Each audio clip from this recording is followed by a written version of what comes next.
1 Korintus pasal 14. Kejarlah kasih itu, dan usahakanlah dirimu memperoleh karunia-karunia roh, terutama karunia untuk bernubuat.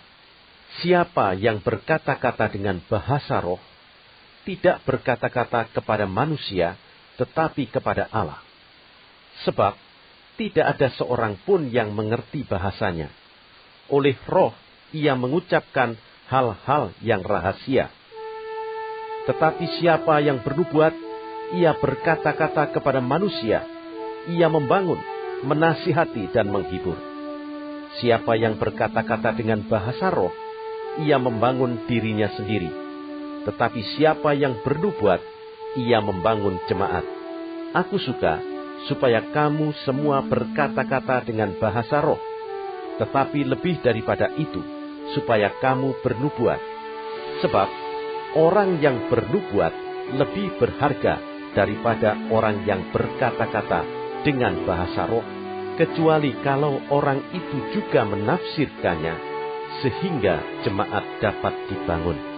Jadi, saudara-saudara, jika aku datang kepadamu dan berkata-kata dengan bahasa roh, apakah gunanya itu bagimu?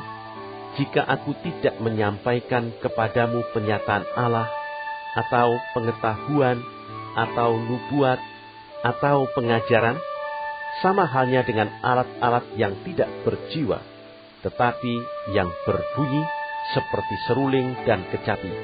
Bagaimanakah orang dapat mengetahui lagu apakah yang dimainkan seruling atau kecapi, kalau keduanya tidak mengeluarkan bunyi yang berbeda? Atau, jika nafiri tidak mengeluarkan bunyi yang terang, siapakah yang menyiapkan diri untuk berperang?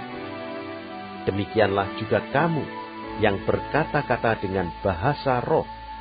Jika kamu tidak mempergunakan kata-kata yang jelas, bagaimanakah orang dapat mengerti apa yang kamu katakan? Kata-katamu sia-sia saja, kamu ucapkan di udara. Ada banyak, entah berapa banyak macam bahasa di dunia. Sekalipun demikian, tidak ada satu pun di antaranya yang mempunyai bunyi yang tidak berarti. Tetapi, jika aku tidak mengetahui arti bahasa itu, aku menjadi orang asing bagi dia yang mempergunakannya, dan dia orang asing bagiku. Demikian pula dengan kamu. Kamu memang berusaha untuk memperoleh karunia-karunia roh, tetapi lebih daripada itu, hendaklah kamu berusaha mempergunakannya untuk membangun jemaat. Karena itu, siapa yang berkata-kata dengan bahasa roh, ia harus berdoa supaya kepadanya diberikan juga karunia untuk menafsirkannya. Sebab, jika aku berdoa dengan bahasa roh, maka rohkulah yang berdoa, tetapi akal budiku tidak turut berdoa. Jadi, apakah yang harus kubuat? Aku akan berdoa dengan rohku, tetapi aku akan berdoa juga dengan akal budiku. Aku akan menyanyi dan memuji dengan rohku, tetapi aku akan menyanyi dan memuji juga dengan akal budiku. Sebab, jika engkau mengucap syukur dengan rohmu saja, bagaimanakah orang biasa yang hadir sebagai pendengar dapat mengatakan amin atas pengucapan syukurmu? Bukankah ia tidak tahu apa yang engkau katakan? Sebab, sekalipun pengucapan syukurmu itu sangat baik, tetapi orang lain tidak dibangun olehnya. Aku mengucap syukur kepada Allah, bahwa aku berkata-kata dengan bahasa roh lebih daripada kamu semua. Tetapi dalam pertemuan jemaat, aku lebih suka mengucapkan 5 kata yang dapat dimengerti untuk mengajar orang lain juga, daripada beribu-ribu kata dengan bahasa roh. Saudara-saudara, janganlah sama seperti anak-anak dalam pemikiranmu. Jadilah anak-anak dalam kejahatan, tetapi orang dewasa dalam pemikiranmu. Dalam hukum Taurat ada tertulis, oleh orang-orang yang mempunyai bahasa lain, dan oleh mulut orang-orang asing, aku akan berbicara kepada bangsa ini. Namun demikian mereka tidak akan mendengarkan aku, firman Tuhan. Karena itu, karunia bahasa roh adalah tanda, bukan untuk orang yang beriman, tetapi untuk orang yang tidak beriman. Sedangkan karunia untuk bernubuat adalah tanda, bukan untuk orang yang tidak beriman, tetapi untuk orang yang beriman.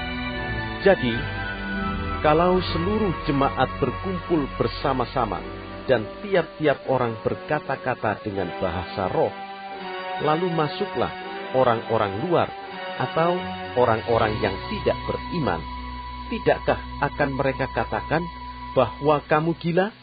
Tetapi kalau semua bernubuat, lalu masuk orang yang tidak beriman atau orang baru, ia akan diyakinkan oleh semua dan diselidiki oleh semua.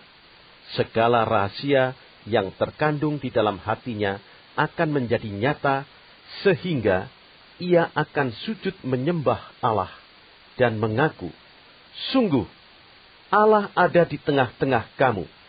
Jadi bagaimana sekarang, saudara-saudara?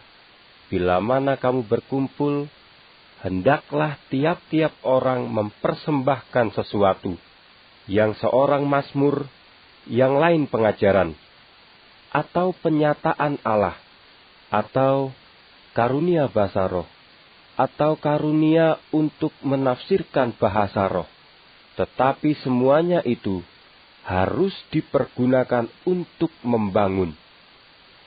Jika ada yang berkata-kata dengan bahasa roh, biarlah 2 atau sebanyak-banyaknya 3 orang, seorang demi seorang, dan harus ada seorang lain untuk menafsirkannya.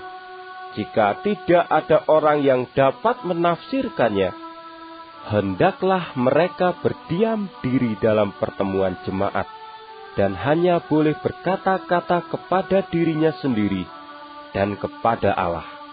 Tentang nabi-nabi, baiklah 2 atau 3 orang di antaranya berkata-kata, dan yang lain menanggapi apa yang mereka katakan. Tetapi jika seorang lain yang duduk di situ mendapat penyataan, maka yang pertama itu harus berdiam diri.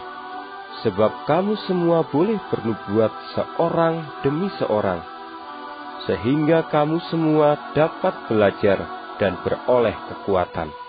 Karunia nabi takluk kepada nabi-nabi.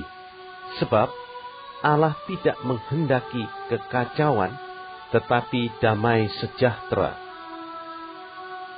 Sama seperti dalam semua jemaat orang-orang kudus, perempuan-perempuan harus berdiam diri dalam pertemuan-pertemuan jemaat. Sebab mereka tidak diperbolehkan untuk berbicara. Mereka harus menundukkan diri seperti yang dikatakan juga oleh hukum Taurat. Jika mereka ingin mengetahui sesuatu, baiklah mereka menanyakannya kepada suaminya di rumah. Sebab tidak sopan bagi perempuan untuk berbicara dalam pertemuan jemaat. Atau adakah firman Allah mulai dari kamu?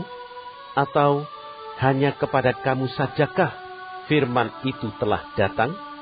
Jika seorang menganggap dirinya nabi, atau orang yang mendapat karunia rohani, ia harus sadar bahwa apa yang kukatakan kepadamu adalah perintah Tuhan. Tetapi jika ia tidak mengindahkannya, janganlah kamu mengindahkan dia. Karena itu, saudara-saudaraku, usahakanlah dirimu untuk memperoleh karunia untuk bernubuat, dan janganlah melarang orang yang berkata-kata dengan bahasa roh. Tetapi segala sesuatu harus berlangsung dengan sopan dan teratur.